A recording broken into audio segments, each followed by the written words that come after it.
இந்த வீடியோ வந்து என்னை மாதிரி நாய் பிரியர்களுக்கு, நாய் பிரியம் இல்லாதவங்களே இதை கேட்டுக்கோங்க. எவ்வளோ பெனிஃபிட் இருக்குன்னு பார்த்துக்கலாம்.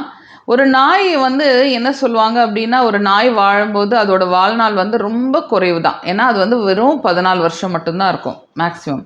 சில நாய் மட்டும் 1 ஆர் 2 இயர்ஸ் ஜாஸ்தி இருக்கும். பட் பொதுவாக வந்து டாக் இயர்ஸ் வந்து 14 வருஷம்னு சொல்லுவாங்க. ஆனால் மனுஷங்க வயசு வந்து 90 வருஷம். ஸோ இதுக்கு ஒரு ஃபார்முலா இருக்குது. என்ன ஃபார்முலா அப்படின்னா, நீங்கள் வந்து இந்த 90யை 14ஆல் டிவைட் பண்ணிங்கன்னா கிட்டத்தட்ட 7 வரும். ஸோ அதனால தான் டாக் இயர்ஸ் வந்து இப்போ டாகுக்கு 1 வயசு அப்படின்னா அது வந்து நம்ம வந்து 7 வயசு அப்படின்னு சொல்கிறோம். ஸோ இப்படி தான் இந்த 14 இயர்ஸும் கேல்குலேட் பண்ணுறாங்க. ஸோ ஓகேங்க, இப்போ இந்த டாக் ஃபார்ம்லாம் உங்களுக்கு புரிஞ்சிருக்கும்னு நினைக்கிறேன். இந்த டாகோட ஸ்பெஷாலிட்டி என்ன அப்படின்னு பார்த்தீங்கன்னா, அது வந்து இருக்கிற ஒவ்வொரு நாளுமே அது வந்து நம்ம வாழ்நாளில் ஒவ்வொரு வாரத்துக்கு சமமாக. இந்த ஏன் இது வந்து ஒரு கம்பேரிசன் வருது அப்படின்னு பார்த்தீங்கன்னா, இந்த டாக் வந்து ஸோ ஸ்பெஷல். நம்மளை ஒவ்வொரு நொடியுமே குஷிப்படுத்திக்கிட்டே இருக்கும்.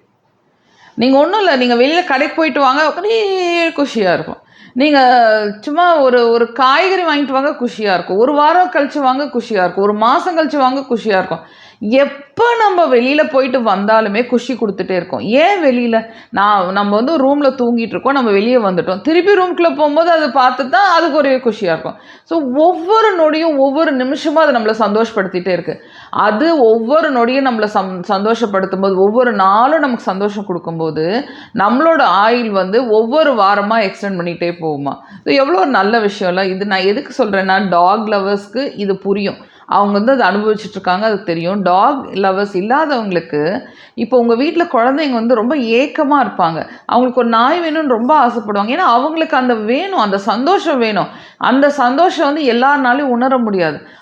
உங்களுக்கு நாய் பிடிக்காது, ஆனால் உங்கள் குழந்தைக்கு நாய் பிடிச்சிது அப்படின்னா, அட்லீஸ்ட் நாய் இருக்கிற வீட்டுக்கு நீங்கள் கூட்டிகிட்டு போய் அவங்களுக்கு ஒரு சந்தோஷத்தை கொடுத்து அவங்க வாழ்நாளில் ஒரு வாரம் வந்து எக்ஸ்டெண்ட் பண்ணுங்கள். ஆஸ் அ பெற்றோர் நம்ம என்ன நினைக்கிறோம், நம்மளோட குழந்தைங்க நீண்ட ஆயுளோடு இருக்கணும்னு நினைக்கிறோம். அப்போ அந்த ஆயுள் வந்து இந்த நாய் பிடிக்கிற குழந்தைங்களுக்கு சந்தோஷம் அதில் இருந்தால், அந்த சந்தோஷத்தை எங்கே இருந்தாலும் தேடி கொண்டு போய் கொடுக்கலாமே.